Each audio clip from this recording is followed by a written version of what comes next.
এই কেমন মেকআপ করলাম যা দেখে বাচ্চা নিজের মাকে চিনতে পারছে না, সেটা জানার জন্য কিন্তু তোমাদের সম্পূর্ণ ব্লগটা দেখতে হবে। তো চলো গাইস, আমি যাচ্ছি এবার মেকআপ করার জন্য। আর বিকেল দিকে কিন্তু ব্লগটা স্টার্ট করে দিয়েছে, আর এখন বাজে 4:30। আর আমাকে টাইম দিয়েছিল 5টা 4:30 এরকমই। তো এত রোদ্রুর জন্য কিন্তু আমি 4:30টায় বাড়ির থেকে বেরিয়েছি। আর রোদ্রের তাপটা দেখতে হয়তো তোমরা বুঝতেই পারছো।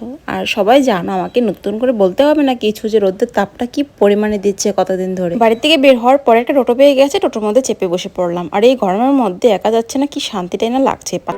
কিন্তু কি একটু পরে দুটো মেয়ে উঠে পড়বে টোটোতে, তারপরে কিন্তু অনেক চাপাচাপি হয়ে গেছিল টোটোর মধ্যে। তারপরে কিন্তু আমি ফাইনালি চলেও আসলাম ক্লায়েন্টের বাড়িতে। আর আসার সাথে সাথে সুন্দর একটা ফ্যান লাগিয়ে দিয়েছে, উপরে হাওয়া সাইডে হাওয়া, মানে চারাদিক দিয়ে হাওয়া। হাওয়ার ঘরটা ভীষণ ঠান্ডা ছিল। আর আসার সাথে সাথে একটু পরে আমাকে দিয়ে দিয়েছে কোল্ড ড্রিঙ্কস। তো কোল্ড ড্রিঙ্কসটা খাওয়ার পরে মনে হচ্ছিল যে মানে একটা হেভেন ফিল হচ্ছিল আমার। এত গরমের মধ্যে আসার পরে যদি এরকম ঠান্ডা পাওয়া যায় না, কি আর বলবো, মনটার সাথে একদম মানে পেটটা সবকিছু ঠান্ডা হয়ে যায়। তো